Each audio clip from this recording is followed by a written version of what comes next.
Good evening, and welcome. You're here now. You've done enough for the day. So let's take a deep breath and gently close the door behind you. Let it all go. The thoughts, the lists, the hum of a busy world.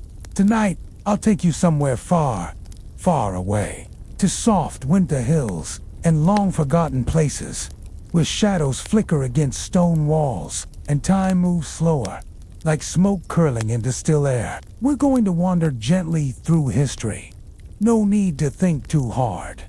Just listen, and drift, as I tell you about something old, quiet, and deeply human. The winter solstice, the longest night of the year. Let's step softly into the past. Not a single point in time, but many different lands, different centuries, all connected by firelights and the slow turning of the sun. The winter solstice, it's the quiet hinge of the year, the moment when the night is longest and the sun sits still in the sky before slowly returning day by day for thousands of years. People have noticed this turning point. Without clocks or calendars, they watched the way light shifted on stone. They listened to the rhythm of seasons, and they gathered not in panic, but in patience, in hope, and reverence. Imagine yourself now, in a time before electricity, before glowing screens. The world is dimmer, darker, and slower. Winters are long. Snow muffles the land. Food is preserved in root cellars, and warmth comes from wool and fire. And so, the solstice, this longest, coldest night, wasn't feared. It was marked. It was honored. Let me take you to a few such moments. First, to the windswept north. In the old Norse lands of Scandinavia, people waited for the Yule. Long before Christmas ever came, there was Yule. The word itself whispers, like wind against wooden beams. Yule. They lit fires, high and long-burning. They carved runes into logs, soaking them in ale or mead before placing them on the hearth. This was the Yule log. Not sweet cake, but real wood burning through the darkest night, meant to welcome the sun's return. Children gathered around to hear quiet tales, old ones, legends of spirits that walked the snow-covered forests, of animals who spoke at midnight, of the wild hunt riding high above, cloaked in wind, and they feasted when they could. Salted fish, roasted meats, dried fruits, soaked in spiced cider. They shared stories, warmed hands over flickering flames, and sang gently to the fire, asking it to carry their wishes. Outside, snow creaked beneath animal hides and wooden shoes, but inside was stillness and waiting. Now, let us drift eastward to ancient China, thousands of years ago, during the Dongzi festival. Dongzi simply means winter's arrival. Families gathered together in quiet reunion. It was a time for balance, of dark and light. They believed that on this longest night, yin energy, that soft, feminine, still force, reached its peak. And from that stillness, yang would slowly rise again with the lengthening days. There were no grand parades, no loud declarations, only togetherness and warm food. Bowls of steaming tongyin, sweet rice balls, soft and gently chewy, floating in clear broth. Each round ball symbolized wholeness and harmony. Grandparents smiled softly, children slurped from ceramic bowls, and outside, the cold air moved silently past paper lanterns. Can you hear it? A light wind through bamboo, the hush of snow against rooftops, the crackle of fire from a nearby brazier. Everything slow and still. Back in Europe, the Celts, too, marked the solstice. They called it Alborn Arthur, the light of Arthur. It was the death and rebirth of the sun, in stone circles, like Newgrange in Ireland. A miracle happened only once a year. At dawn on the winter solstice, a shaft of light crept through a narrow tunnel and illuminated a dark chamber deep within. A single golden beam, touching stone that had waited patiently all year. People stood in silence as it happened, wrapped in woolen cloaks, breath misting into the cold morning air. The sun had returned. They believed the world turned on such moments, and so they sang. Soft chants, flutes made from bone, drums like heartbeats. They hung mistletoe, believed to be sacred. They honored the oak tree, old and eternal. They told quiet stories of the Holly King and the Oak King, locked in eternal, seasonal dance. There were no bright lights, no countdowns, only candles, stone, and breath. Let's walk slowly now, to an older place still. Imagine it, a broad, open landscape, mist hugging the hills, and rising from the earth, stones, tall, cold, and silent, arranged in patterns whose meaning we've only guessed. This is Stonehenge, built over 4,000 years ago. Its purpose, lost in time. Yet something about it speaks of the solstice. Here, on the shortest day of the year, the setting sun aligns perfectly with the great stones. A beam of fading light slips between and lands on a stone far across the field. Just once each year, those ancient builders, without steel tools or modern math, raised these stones to watch the sky, to measure time, to greet the sun. On the longest night, they would wait, wrapped in thick hides, the air sharp with frost, the stars clear and endless overhead. They'd burn fires in shallow pits, sit close together, and tell stories older than memory about the sun's journey, the return of life, and the balance of all things. No shouting. Far to the south, in ancient Egypt, too, people watched the sky. They didn't mark the solstice with loud ceremonies, but they observed, always observing. The priests of Ra, the sun god, climbed the temple stairs to study the horizon. The winter solstice meant the light would return, that the Nile would flood once more, that crops might grow again. Temples like Karnak and Abu Simbel were aligned with celestial events, the light of the sun slipping through narrow passageways just so. And in their homes, ordinary Egyptians lit small oil lamps, simple clay bowls with flickering flames, offering prayers in the quiet night. Imagine that. ... The smell of oil and dust, walls painted with faint, fading scene. A father whispering a prayer, a child curling up beneath woven linen. Outside, the desert wind sighing against sandstone. And across the world, the ancient Inca of South America watched the sun from high places. Above the clouds, in Cusco, their sacred city, the festival of Inti Raymi celebrated the sun's power. Though the main event came with the summer solstice in their southern lands, the winter solstice Kapak Raymi marked an equally sacred time. Rites of purification, offerings to the sun, rituals of cleansing, and quiet preparation for the year ahead. Priests waited in silence as the first light rose above mountain ridge. Lamas stood quietly nearby. Incense spiraled into the thin air, and high stone towers called into atanas. Hitching posts of the sun cast long, slow-moving shadows. They believed that if they didn't honor the solstice, the sun might never return. So they sat. They washed their hands in cold streams. They lit small fires against the chill, and they watched, always watching, drift gently to the Slavic lands. Snow lies thick on the forest floor. The trees groan softly in the cold, and in small wooden cottages, fires crackle in brick stoves. It's the time of Korokan, a forgotten winter solstice festival of the Eastern Slavs. Long before Christianity, this night belonged to spirits and ancestors. People believed the sun god Dazbog had descended into the underworld and needed warmth and offerings to rise again. They left bread and salt by the window for wandering souls, lit candles to guide friendly spirits home, and sang long, slow songs to the night. Old women muttered blessings. Young ones dropped wax into water, watching its shape for omens. And everyone waited for the dawn, a slow, pale dawn, peeking over distant treetops. The start of the sun's return. Can you hear it? The muffled crunch of snow outside, the steady breathing of animals in the stable, the quiet pop of sap and burning logs, a night wrapped in silence and tradition.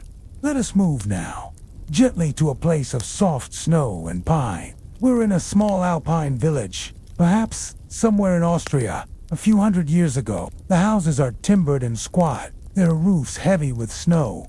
Icicles hang in long, quiet rows. Inside, the hearth glows.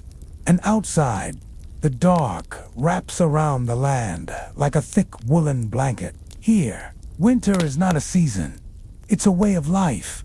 And the solstice, it's the heart of it. In this village, the people have long practiced the smoke nights. 12 nights to begin on the solstice, when the veil between worlds was thought to be each night, families burned herbs and resins in small bowls. Juniper, pine, sage. The smoke would drift through the rooms, out the eaves, into the night. A cleansing, a blessing. Grandmothers moved slowly, swinging iron censers. Children watched, wide-eyed and silent. Fathers sprinkled grain near the threshold to feed any passing spirits. They believed the dead wandered close.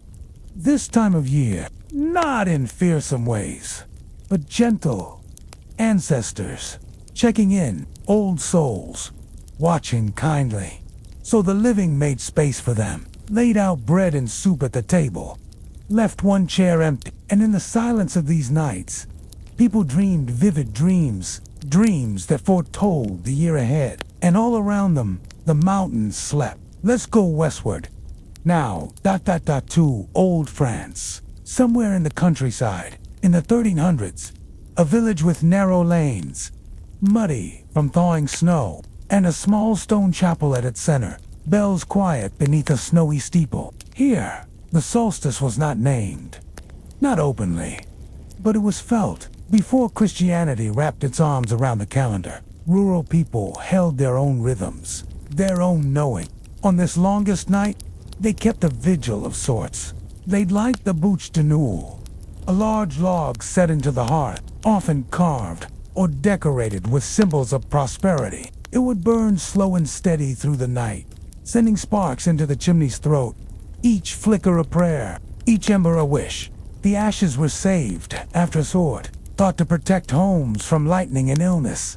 A little ash mixed into the soil come spring, to help the crops grow. Old knowledge, not loud, not written, but whispered from parent to child. And they'd feast, too. Thick stews, spiced wine, crusty bread pulled from hearth ovens, everything shared. Laughter would come quietly, like a sigh between spoons. No grand celebration, just warmth, just food, just love. A soft clink of wooden spoons in clay bowls, the flutter of wind at shuttered windows, the hiss of sap and glowing logs, all the sounds of a world settling into peace. Now, we drift far north once again, to the people, the reindeer herders of northern Scandinavia. Here, the solstice was the great stillness, a time for honoring the sun, yes, but also the earth beneath their feet. They believed that the sun was a goddess Bievi, who traveled in a circle above and beneath the land. On solstice, she was weak, almost gone. So the wood-shaped reindeer antlers into curved symbols of the sun. They'd offer butter, the food of light, melting it slowly into the snow, asking Bievi to return. Some built snow altars, some sang yoiks, melodic chants with no words, only emotion and sound. The song itself was an offering, a weaving of voice and air. And so they waited, wrapped in furs, by fires, dug into the snow, with reindeer nearby, steaming gently in the cold, listening to the ice shift and the sky wheel above. Imagine that. A sky so big you can feel its a silence so deep it hums. Let's leave the icy north now and wander softly to the lush lands of ancient Japan. Though not always tied to the solstice by name, the quiet rhythm of the seasons was deeply felt. And in the deep of winter, a gentle tradition took root. Toji, the winter turning. It was a time for balance, for stillness, for tending the inner flame. People would soak in hot baths, perfumed with yuzu citrus, sharp, fragrant, calming, floating golden orbs, bobbing gently in the steam. The scent cleared the air and the mind. It was believed to ward off colds and lift the spirit. Families shared warm rice, gruel, thin miso soup, soft cakes made with red beans. Outside, paper lanterns lined the paths of certain shrines, flickering gently in the cold breeze. Their light, barely enough to see by, but enough. In the Shinto tradition, everything, even the cold, had a spirit. And so, on this longest night, quiet respect was offered to the darkness itself. Not fought, not rushed away, but acknowledged, like an old friend who visits once a year, then leaves quietly as the light begins to return. The gentle splash of hot bath water, the crinkle of rice paper lanterns in the breeze, the distant sound of a temple bell barely touching the air. Let's drift now to the Americas again. Among the Pueblo peoples, the Hopi, Zuni, and others, the winter solstice was a sacred, vital moment. In the Hopi tradition, it marked the beginning of a new cycle. The soil ceremony, a time when the sun was said to be too far from the earth, too weak, and so the people gathered to call it back. It began in silence, in darkened rooms. Then, slowly, light was reintroduced. Prayer sticks, called pahos, were crafted with care, decorated with feathers, cornmeal, and paint. These were not mere objects. They were messages, offerings, symbolic gestures of gratitude and renewal. The people danced softly, stepped in slow, deliberate patterns, wore masks representing spirits of nature, not to frighten, but to harmonize, to remind everyone that the world is a circle, that what leaves will return. And the sun did return, little by little, and as it rose once more, new fires were lit in hearths that had gone cold. Children smiled, elders nodded quietly. Balance had been restored. Now, let's return to the heart of Europe, to the snowy forests of old Germany. Here, in pre-Christian times, the Teutonic tribes honored the solstice with offerings to the earth and sky.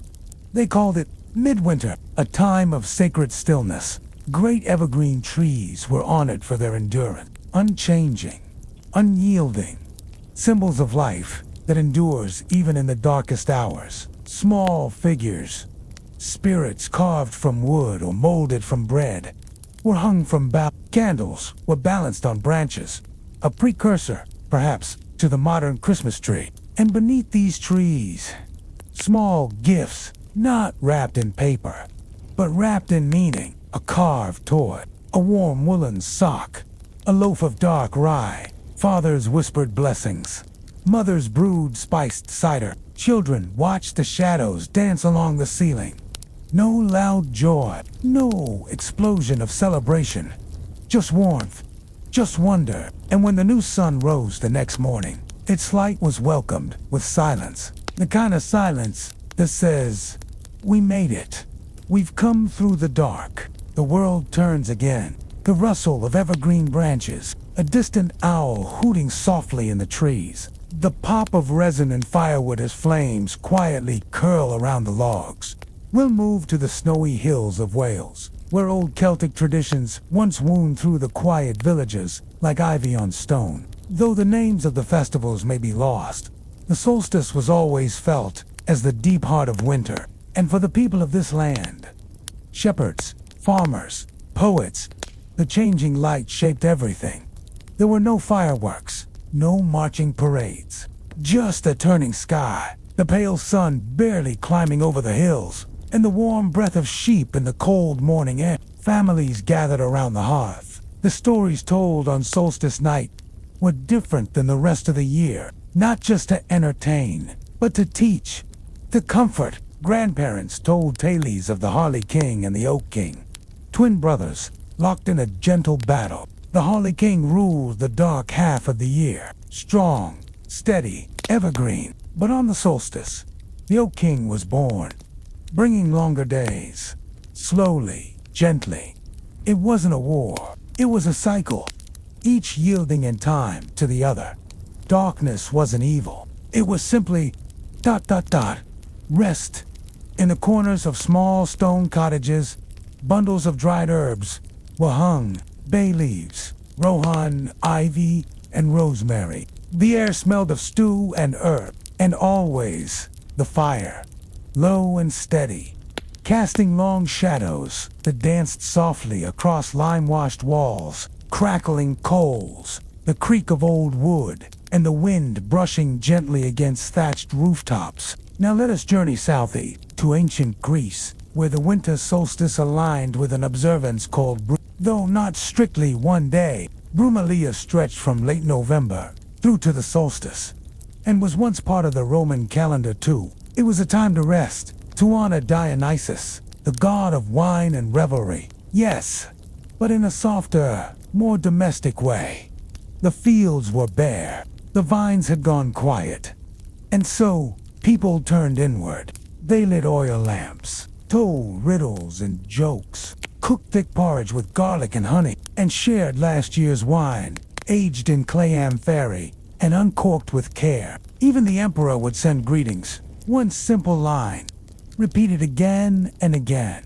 Enjoy your bruma, a wish for rest, for warmth, for a full belly and a quiet home. In Athens, there were no great public spectacles, only flickering light behind olive-wood shutters. A dog curled at the hearth. Scrolls read slowly in fading twilight. And in the temples, priests whispered prayers, not of grandeur, but of renewal, the rebirth of light, the seed of spring. Even among the marble and columns, the solstice was not thunderous. It was soft, measured, and kind. Let us wander, now, to the far reaches of northern Africa. The Berber peoples of the Atlas Mountains carried solstice traditions older than most of recorded time. They knew the stars, watched them as shepherds, as farmers. They knew the rhythm of cold and warm, dark and bright. In some regions, the solstice aligned with Yenir, their new year, marked by the turning of the sun. Families gathered in low stone homes, roofed with clay, and red couscous was served in large shared bowls. Dates and almonds, stewed lamb with saffron and cumin. They told riddles, laughed gently, and painted henna on their palms. The oldest woman in the family often marked the solstice with a quiet blessing, a touch of olive oil to the forehead, a silent prayer. The year begins again. No loud countdown, no blazing fireworks, just a meal, a story, a thread tied gently to the next day. And that was enough. The clink of wooden spoons on shared clay dishes, laughter in the background like wind and grass, footsteps on packed earth, and the rhythmic hush of woven blankets being unfolded by firelight. Now, we move softly toward a region where snow is rare, but the solstice is still honored in quiet, meaningful ways. In the deserts of the Middle East, long before modern borders were drawn, the ancient peoples of Mesopotamia watched the skies with reverence. They built ziggurats, stepped towers, rising like mountains from the plains, not to conquer the heavens, but to observe them, to understand. In cities like Ur and Babylon, the solstice was part of a broader cycle, the rhythm of seasons, the procession of stars, the quiet trust that time would repeat itself. The priests of these cities tracked the sun with astonishing precision. On the longest night, they would enter temple chambers where sunlight reached only once each year.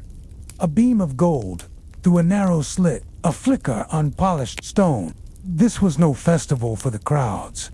It was sacred, it was mathematical, and it was deeply human. In private homes, people lit oil lamps. They left small offerings of grain, told stories of Ishtar and Tammuz, the goddess and her consort, who traveled between worlds. The solstice, in their eyes, was a crossing, a moment between, and not for noise, but for watching the soft flick of a flint stone sparking a flame, a clay lamp being lit with oil, the distant echo of wind over dry sand. rustling reeds near the riverbank. The Romans celebrated Saturnalia, which gradually merged with the solstice, though it wasn't precisely tied to it. Still, the spirit of the season was there. It was a time when the usual rules gently unraveled. Masters served slaves. Work was paused. Schools were closed. But Saturnalia was not a rowdy, chaotic thing. Not everywhere. In quiet Roman villas, nestled in the countryside, the solstice was marked in simple ways. The hearth was swept and cleaned. Garlands of laurel were hung over doorways. A single table was set, not with gold and silver, but with warmth. Olives, bread, cheese, wine. Children received small clay figurines, sigillaria, tokens of luck. Nothing extravagant. Just something to hold, something to remember. The older members of the family would gather by firelight and speak softly of Saturn, the god of time. They would say, "Time slows here. Time turns, and the light shall return." And so they waited.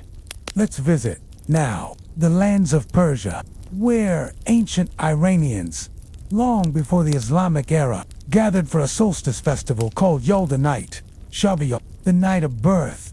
It was the longest night of the year, the triumph of light over darkness, a celebration of the birth of Mithra, the divine being of light. Families would gather in the warmest room of the house, often one with a corsi, a low table covered in blankets, with a brazier underneath. They'd sit with legs tucked under, sharing stories, poetry, and fruit. Pomegranates were prized, their bright red seeds, a symbol of life. Watermelons were eaten, preserved from the summer, now cut open like a memory of sun. Old poetry was read aloud, especially the verses of Hoff, whose words flowed like honey and snow. They would read and reflect, speak quietly of love and seasons and time, and wait for the dawn. Yalda was not loud. It was tender, a vigil of sweetness and light. The rustle of blankets shifting around the corsi, the soft crunch of pomegranate seeds, the glow of firelight dancing on ceramic walls, and the voice of an elder reading poetry into the night.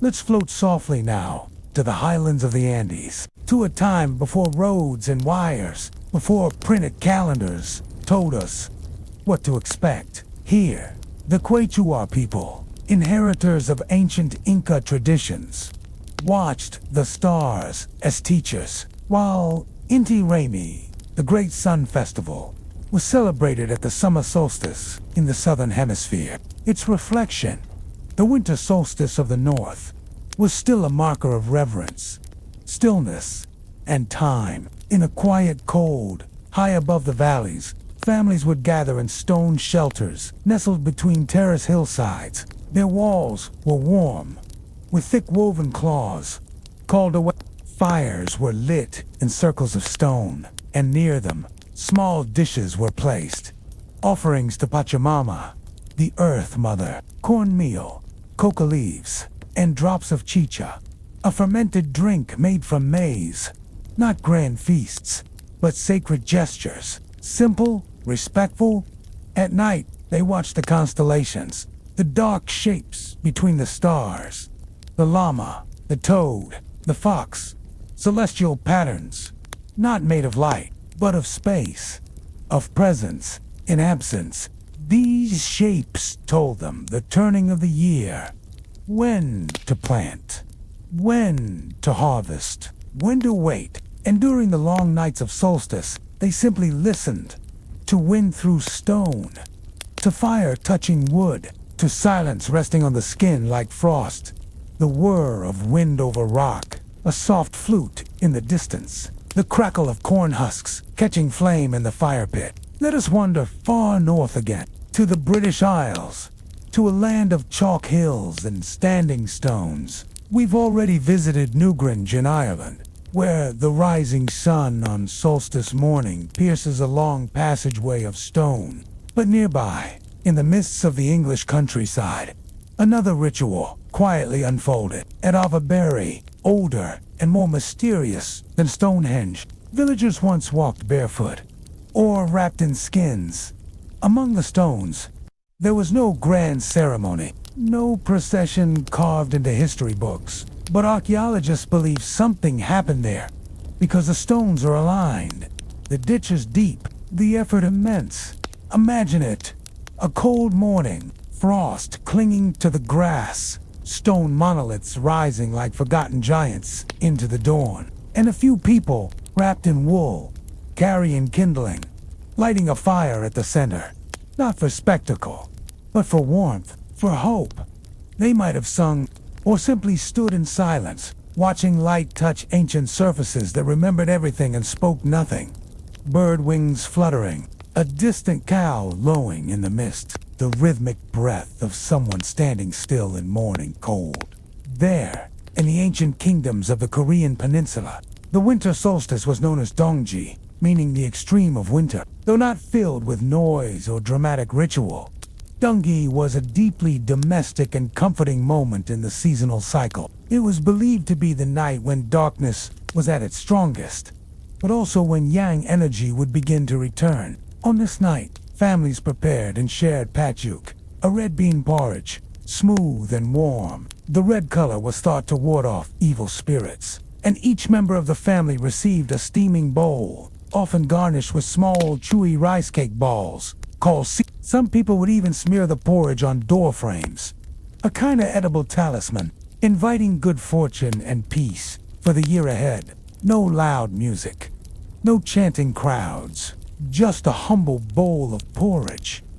The scent of red beans, a mother stirring gently at the hearth, children watching the snowfall, their breaths fogging the window pane, and the knowledge that the sun would return. The slow stir of wooden spoon in a clay pot, red beans gently boiling, wind tapping softly at the shutters.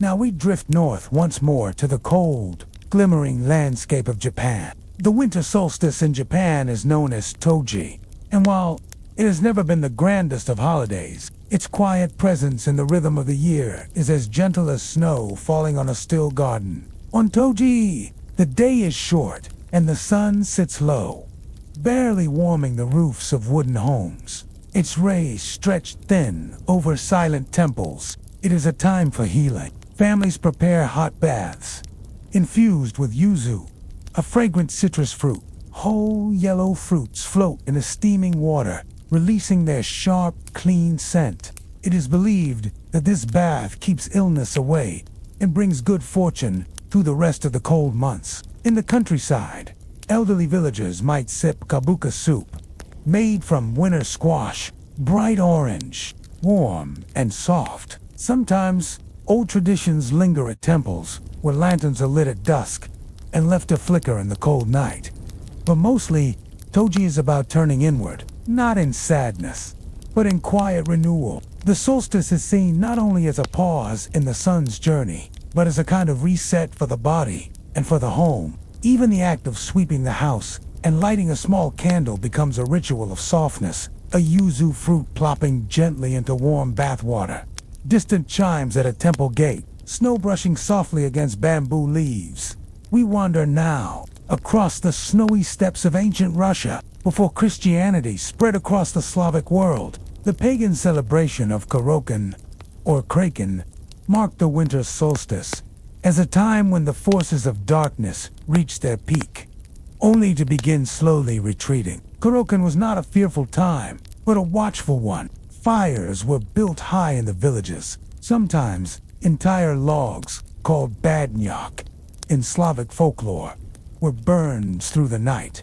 The idea was to keep darkness at bay, not just the darkness of the sky, but the spiritual shadows believed to wander the earth on this night. But even amid these beliefs, the people celebrated with food and warmth. Families left a portion of their meal for the spirits of ancestors who were believed to visit during the solstice night. Tables were set with an extra bowl, a slice of bread on the windowsill, a candle near the hearth. In more eastern regions, people baked sun-shaped pastries from honey and rye, round and golden. They were reminders. The sun would rise again, and then they slept, wrapped in furs, the fire still crackling. dreaming of longer days, heavy logs shifting in a fire pit, wolves howling far in the distance, the whistle of wind across frozen fields and birch trees. Now, come with me to the great Andes. Again, but farther south this time, to the Mapuche people of Patagonia. Though their solstice rituals, Tripantu, are more closely associated with the June solstice, the concept is universal. The rebirth of the sun, a return of energy, a sacred turning. Tripantu means new year or new rising of the sun. It is not just a day, but a gentle waiting that stretches over the nights before and after. In a Mapuche village, the people would gather near rivers or lakes at dawn. Before sunrise, they would wash their hands and faces, symbolizing a cleansing of the old year. Then, they'd face the east and welcome the light with soft chants or silence. Later, by fire, they would share traditional dishes, grains, potatoes, and fresh bread baked over embers. There would be storytelling, not loud performances, but quiet conversations, remembering those who came before and offering gratitude to the land, the sky, and the stillness. The lapping of river water at dawn, the rustle of woven punt, the light caw of birds greeting the morning. Now we drift quietly through time to ancient Rome, where the winter solstice did not pass unnoticed, but came clothed in celebration and symbol. It was known not just as a date on a calendar, but as part of a longer festival season, Saturnalia, a week-long observance in honor of Saturn, the god of sowing and time. While the official dates of Saturnalia often began on December 17th, many Romans associated the festivities with the solstice, when the sun paused and turned its face toward longer days. And Saturnalia was warm, not with loud music or fireworks, but with laughter, gifts, and flickering oil lamps. For this brief time, roles were reversed. Masters served slaves, social rules softened. Homes were decorated with greenery, ivy, laurel, and fir. Small clay figures called They were simple, heartfelt tokens, not extravagant, but thoughtful. In quiet Roman villas, the hearth would be lit early, and banquets prepared with fresh bread, honeyed dates, and cheese. The streets outside might be noisier, but in the corners of country homes, the solstice was a time for storytelling, for gathering around low tables, for remembering ancestors, for trusting that spring would come. In some households, a single candle was lit and left to burn through the night, a symbol of continuity in the darkness. The slow drip of oil into a terracotta lamp, muffled laughter from another room, the low hum of a lyre strumming gently beside a fire. And now, let us step into the ancient Middle East, to Persia, to the night known as Shabi Yalda. Yalda is not exactly Roman, not exactly solstice, but rather a cousin to the idea. A celebration of the longest night of the year. In Iran and among Persian peoples, Yalda night is still observed today. It traces its roots back to Zoroastrianism, an ancient faith that revered the cycles of light and dark. Yalda is the birth of light, a time when people gather to eat, to read poetry, and to sit beside fires or heaters as the darkness presses close. Traditionally, families eat red fruits, watermelon, pomegranate, symbols of warmth and life in the cold season, and bowls of nuts, dried fruit, and sweets are passed around as candles flicker low. The poetry of Hafiz is read aloud, verses soft and ancient, lines about longing, about beauty, about hope. And so the night passes, not with frenzy, but with warmth, with words, with presence. Even in the deep of night, they wait for the return of the sun, and they do not wait alone. The crackle of a brazier, the papery rustle of pomegranate seeds in a bowl, a quiet voice reading Persian verse beside the fire. From Persia, we drift west again, to the cold mountains of Central Europe. There, in what would become parts of Austria, Germany, and Switzerland, The solstice was observed with fires, feasting, and quiet customs. But what truly marked these nights was the return of light. Not in the heavens just yet, but in the home. Families would prepare candles, fat beeswax ones, or simple tallow lamps, and on the longest night of the year, they'd light them together, one by one, in a circle around the hearth. Sometimes the youngest child was chosen to light the first flame. Sometimes it was the eldest. Either way, it was an act of memory and hope. And then, together, they'd sit by the fire, telling stories, remembering old tales of forest spirits and mountain stars, of how once, long ago, the sun grew tired and had to be coaxed back into the sky by the kindness of people who lit lights in its honor. These were not bedtime stories, but sleep stories, meant to carry you gently from waking into dreams. And when sleep came, it came softly, with the fire still glowing and candle wax melting into gentle pools of gold. Fire crackling in a stone hearth, wax dripping slowly into a brass holder, the hushed rhythm of storytelling in a shared room. Into the deep forests and snow-covered mountains of Scandinavia, the winter solstice here was once known as Jul, long before it became entwined with the Christian Christmas. Jul was an ancient Norse tradition, a marking of the turning year, when the longest night whispered the promise of the returning sun. In the dark months of the north, light was precious, so when Jul arrived, families gathered indoors, bringing light and life to the heart of the home. The hearth fire was sacred, kept burning throughout the night. It was said that if the fire died out, the household might face misfortune in the coming year. The Yulug, a heavy piece of wood, often oak, was placed in the hearth and lit with reverence. It would burn slowly, sometimes for several days, its embers believed to protect the home from evil spirits. But Jul wasn't only solemn. There was soft celebrations, feasting on dried meats, root vegetables, freshly baked flatbread, and warm drinks made from fermented honey or fruit. People hung sprigs of fir and pine, not just for decoration, but to honor the spirits of nature, the ancient guardians of the land. In some traditions, ghosts of ancestors were believed to return during Jul, so an extra seat at the table was left open. A slice of bread, a mug of warm ale, an unspoken welcome, logs popping in a large stone hearth, the whisper of wind against thick wooden walls, the distant sound of snow falling from a pine branch. And now, let us journey to medieval France, to a village nestled along the Loire River, where abbeys and hamlets slumber in the frost. By the Middle Ages, many solstice traditions had blended into Christian observances, but even beneath the bells of the church, the old rhythms of light and dark remained in rural households. The winter solstice was marked not with fanfare, but with quiet rituals. A small loaf of bread might be baked and buried in the snow, or beneath the hearthstone as an offering to nature. To ensure fertile soil in spring, children would gather with their elders to hear stories, not of saints or kings, but of winter spirits in starlit fields. And in candlelit chapels, monks would sing evening prayers, their voices echoing against stone walls as stars turned silently above. This was not a festival, but a hush, a holding of breath between the last harvest and the first thaw. Latin chants echoing faintly through stone corridors.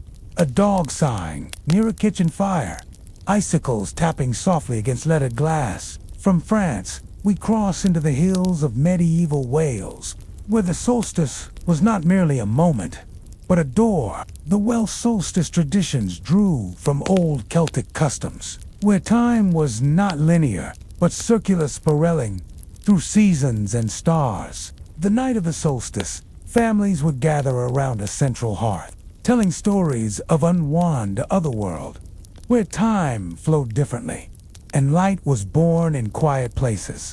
It was believed that during the solstice, the veil between the worlds grew thin, but rather than fear, there was comfort in the idea. Lanterns were lit in windows, guiding ancestral spirits home. Holly and ivy were brought indoors to protect against wandering shadows. In some communities, a solstice candle was carved with symbols, spirals, stars, and suns, then burned slowly through the longest night. People believed that the flame itself carried prayers to the old gods. They drank warm mead, ate sweet cakes made from oats and berries, and listened as the wind carried old songs through the stone valleys and quiet woods. The distant baying of a stag in the forest, a kettle simmering over a peat fire, low Welsh lullabies sung in the native tongue.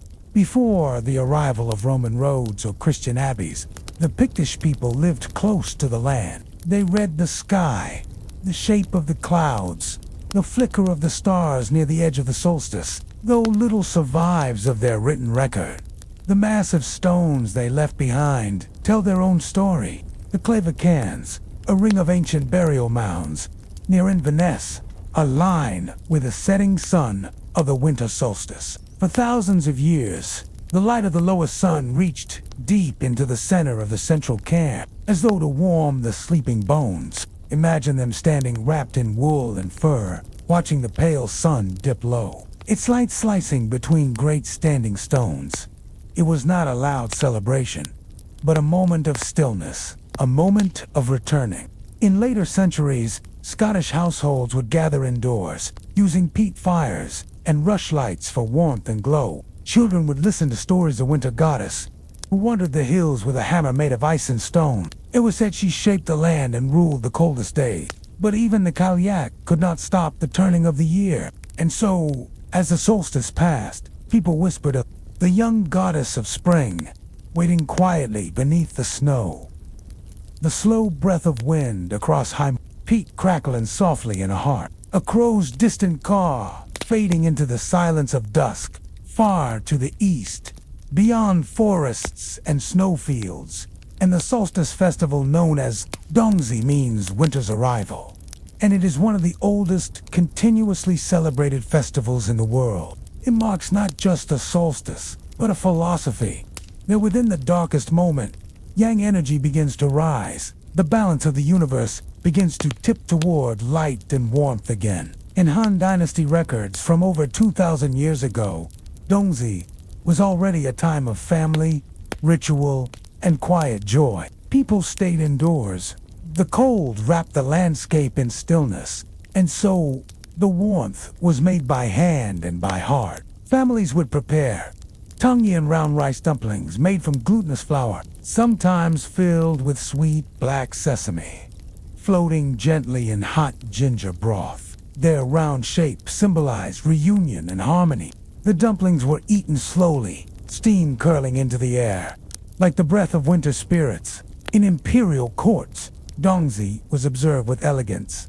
Long silk robes, lanterns lit with oil, plum wine sipped beside jade screens as poets wrote verses about the sleeping earth. It was said that the solstice was a time to rest, to reflect, and to turn inward like the roots of the trees.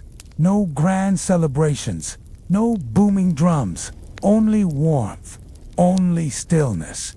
The soft clink of porcelain bowls, water simmering in a clay pot, snow ticking gently against paper windows. From the eastern palaces, we now cross back through time and landscape into the bustling heart of medieval Istanbul, then called Constantinople.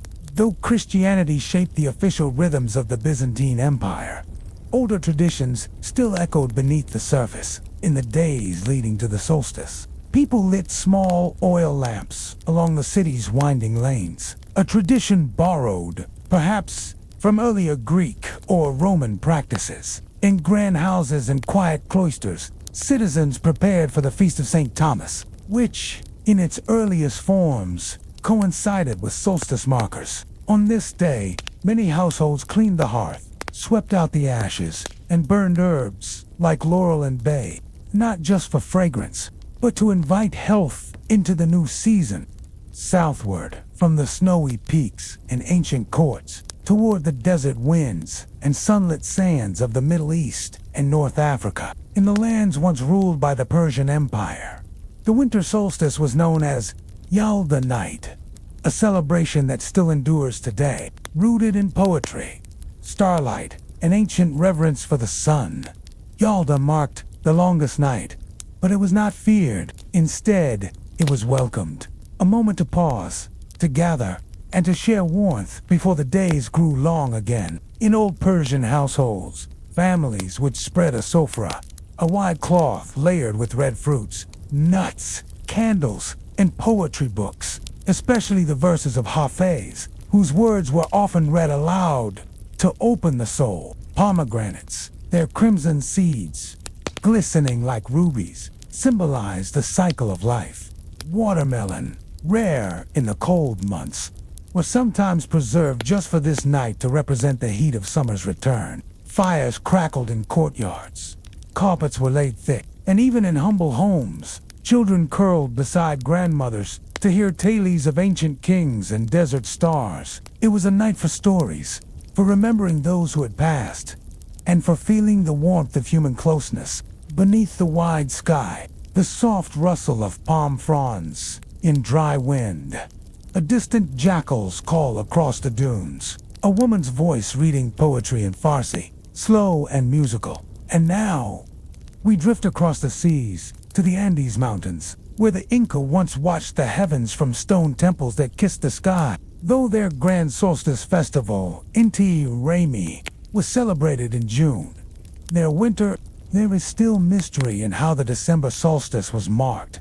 In sites like Machu Picchu and Corica, stone windows and carved platforms align with the sun's movement, catching its rising or setting glow on specific days of the year. For the Inca, the sun was not a distant orb, but a living god in tea.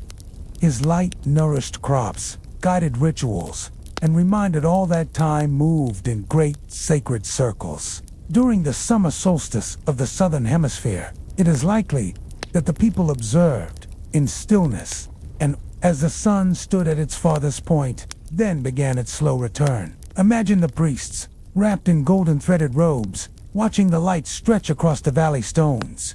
No loud chants, no grand music, only silence and sun. In rural communities, generations after the empire's fall, families may have kept quiet traditions, gathering coca leaves in small bowls, offering thanks to the apis, mountain spirits, and lighting torches as the night settled in. The breeze sweeping over terraced fields, the faint flutter of condor wings overhead, the slow hush of mountain silence, high and pure. Then we cross again to the deserts and red rock mesas of the American Southwest, where the ancestral Pueblones, sometimes called the Onosazi, left behind mysterious, beautiful alignments with the sun. At Chaco Canyon, a site that thrived over 1,000 years ago, there is a place called Fajada Butte. High on this stone tower, carved spirals and rocks mark the paths of the sun. On the winter solstice, a shaft of light slices between carefully placed stones and touches the center of a spiral, a sun dagger. This moment of light, so brief and precise, may have signaled to the people below that the turning point had arrived. Though we cannot know their stories, we can feel their reverence. The way they tracked time, not with numbers, but with stone and sky. In nearby cliff dwellings, fires glowed, where the winter solstice marked one of the most mystical, hauntingly quiet times of year. Far in the north, where the sun barely skimmed the horizon in midwinter, people marked the solstice with deep reverence. Here, in the long shadow of snow-covered fjords and pine forests, long before it became a Christian tradition, Yule was a sacred season of light in the darkest time. Imagine a wooden hall buried in frost, smoke curling from the roof as firelight flickers inside.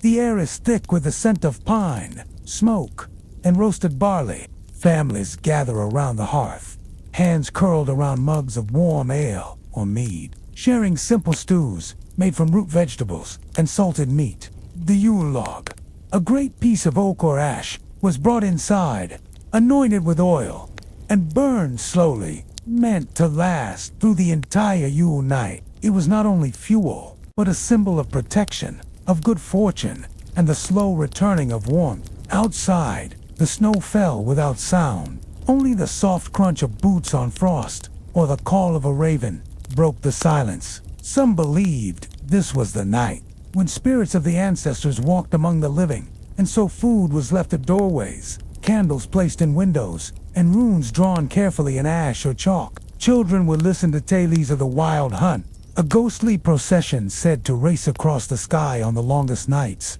led by Odin himself in a storm of hooves and mist, were told with gentle wonder to remind listeners of the thin line between the living and the unseen, the soft howl of wind across snowy hills, the gentle creak of wooden beams, sparks rising from a slow-burning fire. Now, across the Baltic Sea, we float toward Lithuania, Latvia, and Estonia, where winter solstice traditions blended pagan roots with folk customs that still echoed today in the pre-Christian Baltic world. The solstice was known as Kikias in Lithuania, and similar names in neighboring lands. It was a time of cleansing and quiet. People would bathe in cold rivers or visit sweat lodges to purify body and spirit before the solstice meal. The table, always set with 12 dishes, held no meat, only grains, vegetables, mushrooms, poppy seeds, and nuts. Each dish honored a different part of nature, and together they formed a circle that mirrored the cycle of the year. Before eating, many families would gently brush straw beneath the tablecloth to represent the humble manger or fields, reminding everyone of life's beginning in the soil. An extra place was set for the departed, and after the meal, candles were lit, and the elders would tell stories. There was no rushing, no loud celebration, just a sense that time had paused, and the world had grown still enough for even the stars to listen. A song sung low by candlelight, a ladle stirring soup in a clay pot, a breath of cold air drifting through a crack in the wall. And finally, we returned west once more, to the Alpine villages of Switzerland and Austria, where the solstice lay at the quiet heart of winter. High in the mountain valleys, where snow muffled every sound, families observed old customs that blended ancient fear with gentle hope. In earlier times, this was the season of the Perkton spirits, who wandered between the years. Some were kind and generous, others mischievous or dark, but most were said to be warded off by light, warmth, and ritual. On solstice night, villagers might carry torches through dark paths in the woods, ring bells softly at crossroads, or tie bundles of herbs to doorways within their timber homes. And now, as our long journey draws to its quiet close, let us walk softly back to where we began. Not a single land, but the feeling of people across time, pausing together beneath the longest night. From the frost-bitten steppes of Siberia to the firelit caves of Neolithic Europe, from the sandstone cities of Mesopotamia to the starlit fields of ancient Gaul, there has always been a hush at midwinter, a moment when the world holds its breath. Though the customs have differed, some rich in ritual, some simple as breaking bread, they all shared a thread woven through time, a quiet reverence for light, a deep respect for the dark, a patient waiting in places where food was scarce and night stretched on without end. The solstice was never just a festival. It was a promise that no matter how long the cold remained, the warmth would come again. That no matter how deep the night, the sun had only paused, not disappeared. The ancients may not have had calendars as we know them, but they watched the shadows. They traced the movement of stars. They marked stones and carved monuments so that they would know when to hope again. And every year, even now, they are proven right. Even today, in quiet corners of the world, people gather with family and friends around small lights. A single candle, a fire, a warm cup held close.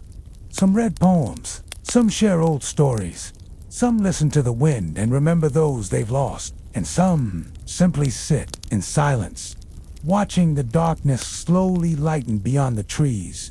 Wherever you are, whoever you are, this quiet turning of the year belongs to you. To let the gentle traditions of old wrap around you like a woolen shawl. Let the ancient fires warm your dreams. Let the stillness of solstice cradle you in calm as the sun prepares once again to rise. The faint chirp of birds. Just before dawn, a candle flickering low in a stone window. The world exhaling, softly,